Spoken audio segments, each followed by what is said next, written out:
All right, welcome to the 12-week plan, phase 3, day 1 in the gym. We're starting this workout off with squats. It's always a good rule of thumb to start off any kind of workout with the biggest compound movement. You have the most energy, and you want to expel that energy correctly with this big movement. Like squats can involve a lot of muscle, and you want to make sure you're pushing correctly through those heels and involving the hips throughout the motion. And it's also being supersetted with twisting split squats or lunges.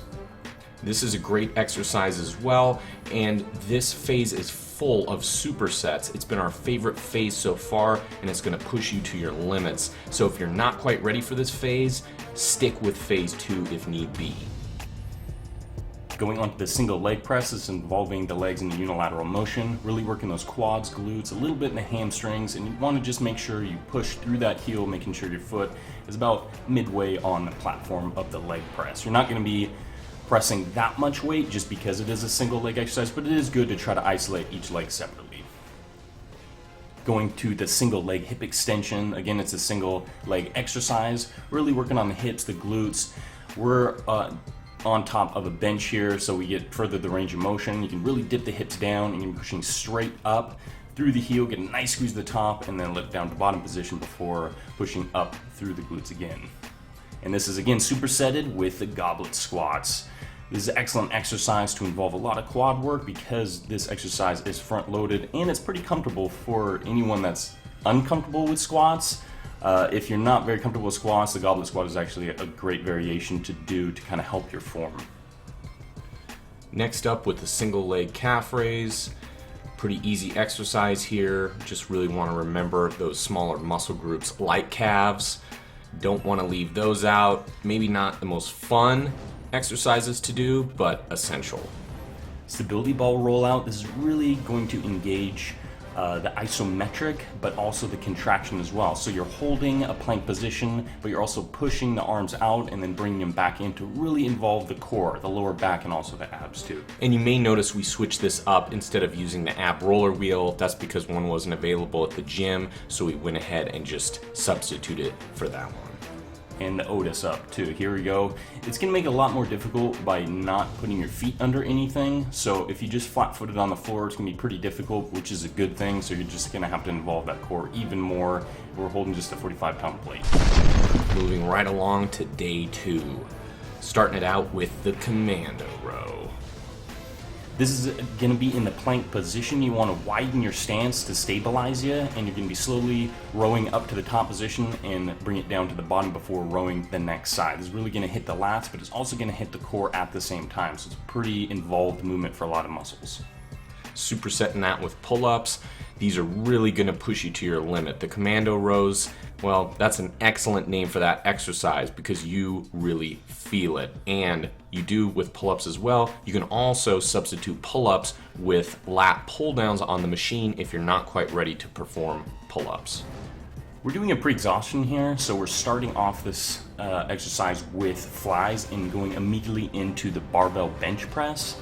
With pre-exhaustion, if you're not really feeling your chest too much in a bench press, your front delts or your triceps start burning out, it's sometimes a good idea to use an isolation exercise to pre-exhaust the chest so it's actually working harder through a bigger motion like a compound bench press. And with the T-bar row, you can switch it up a little bit if you want. You can see I'm using a 45. We had forgotten to bring a towel. As we do, we wrap that around the bar. You can also use smaller weights in order to get a fuller range of motion if need be. And we're moving right into pullovers. This day right here, chest and back, really just destroyed the two of us in a good way. We had a lot of fun, probably the most fun we've had doing this plan so far, and we hope you do too. Here's the exercise with the smaller plates. Getting a farther range of motion, get a nice squeeze, bringing the elbows up a little bit farther and engaging the lats a little bit more. Going on to the inclined dumbbell wide to close press. So you're just getting a wider press to begin with, getting a little bit more stretch on the outside of the chest, and then bringing it inward and getting a little bit more activation in the inside of the chest with this double motion here.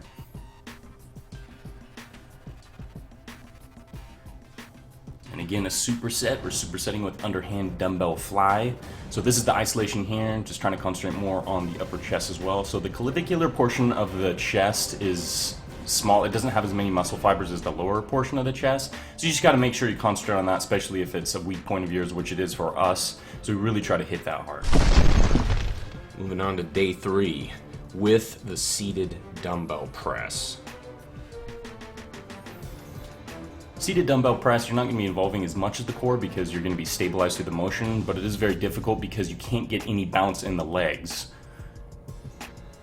This is going to be the alternating standing Arnold press. So here we go is the standing position, but it's alternating, so it's one side and then the other.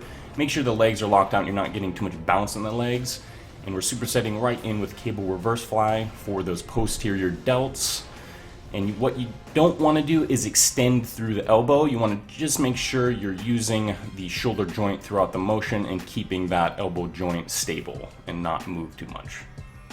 This is a great exercise because the posterior delts can be left out, so you also, just like calves, want to remember to include those as well. Moving right on to the single arm lateral raise. We're just grabbing on and slightly leaning to one side and then just bring it straight up to get a nice activation of the lateral head of the deltoid. Face pulls. Hitting that rear delt once again, not leaving that small muscle group out. And moving on to dumbbell shrugs. This is a really tough one because we're supersetting it with farmer walks. So you're gonna wanna hit that rep range on the shrugs, and then you're just gonna go straight onto the farmer walk until failure. So just walk as long and as far as you can until you can't do it anymore, and then you're good to go. Here's the reverse crunches. So you just gotta think about a standard crunch where you're crunching your upper body up. This is the exact opposite, so that's why they call it the reverse crunch. You're crunching your lower body upward, so you keep your upper back into the floor and you just raise your hips up, crunching inward. Moving right on to windmill. So what you want to do is keep your legs straight and you're going to push your hip outward, and your shoulder joint is going to articulate to make sure it's held straight above, and you're just reaching down with the opposite arm. And this is really going to engage in the obliques, a little bit in the lower back as well. All right, here we go. We're doing some more supersets. This we're starting off with a compound movement for the arms, so we're doing an underhand row. It's going to involve the biceps as well as obviously the lats, and then we're moving right on to reverse grip bench press, which is going to involve a little bit more of the triceps because of the underhand grip. So these are two compound movements we want to start off the workout with, and then we're moving right on to barbell skull crushers, which is isolating the triceps throughout the motion. A big movement for those triceps. And with these exercises, if need be, keep that lower weight, because with the reverse bench and the skull crushers, you know, it's really going to be pushing your body to the limit, and your body can actually begin to give out a little bit, and you really don't want it to give out with an exercise such as one with the name skull crushers. So just be careful at all times. Hitting this tricep dip here, cross bench, putting a little bit weight in the lap, so if you feel like you need a little extra weight, if you're a little bit more advanced, you can always add weight to an exercise as long as you keep that proper form. All right, hammer curls. Hell yeah. It's hammer time. Who's doing the hammer dance right now? We couldn't, so we expect you to, please. Moving right on to the standing behind the back finger curls. This is just isolating the forearms here. Behind the back, it's just getting a little bit farther range of motion to roll those fingers all the way across and then bring it up. I mean, you can do it from the front, but since the grip is pronated, you're going to get a better range of motion. With the wrist roller, we didn't have our wrist roller machine. You may have watched our DIY video. We're going ahead and just substituting it now with the cable. It works very well, so go ahead and do that if you don't have your own wrist roller with you. Final day of phase 3. Starting off with air humpers. Oh, I mean weighted glute bridges, yeah. So this one's going to be the double leg on this one. Yeah, it's not the most visually appealing. You know, that woman may have been a little turned on. Yeah, I was gonna say awkward. At least we felt awkward shooting that scene. But and then the lying hamstring curls. Visually, these aren't the greatest looking exercises, but hey, come on, you can't forget those hamstrings. It's a great exercise for that. So going into the Romanian deadlift. This one's pretty straightforward. I mean, it's just trying to isolate the hamstrings as much as you can. But the good thing about this is you can go really heavy with it. It's also a precursor to the deadlift. So if you're practicing your form in deadlift and trying to kind of get your hamstring strength up as well as your upper back, Romania deadlift is a good one to kind of incorporate. And then we have the unilateral Romania deadlift. This one is going to be working more on balance and stability rather than a lot of weight. I mean, eventually you can work up to weight, but since it's the single leg, as you can tell here, it looks kind of like almost like a ballet movement in a sense, where there's going to be a lot of like ankle support and mobility going on. So you want to make sure you're kind of warmed up and ready for it. Keep that back straight and that arm. Don't reach down to the floor too much. Try to keep that shoulder joint pretty tight. And as Brandon said, there is a lot of balance and stability, so don't think you can just throw on a ton of weight right away. Really get that form down first because it is kind of a tricky exercise. Oh yeah, here's an exciting exercise right here. Oh, hell yeah. Look at that. Are you excited? Oh, man. Boom. Barely contain ourselves right now. Yeah, calves, definitely want to never forget calves, but it's not the most exciting. The good thing is, though, you don't have to work them too much to get a massive pump because you're isolating them so much. Make sure you get the full range of motion, get a stretch all the way down, and really pull those heels all the way up to get a good squeeze. And as you can see, what Brandon was doing in those calves is he was doing 10 reps wide and then 10 reps close. So he was just switching up a little bit there as far as the positioning was concerned. And then we're supersetting these two, the mountain climbers, right in with planks. Really just engaging that core as much as you can. It's also building strength too, so any kind of isolation movement here, like in planks that Hudson's doing, you're going to build in the strength in that lower back. And that wraps up phase 3. Hell yeah. See you for phase 4.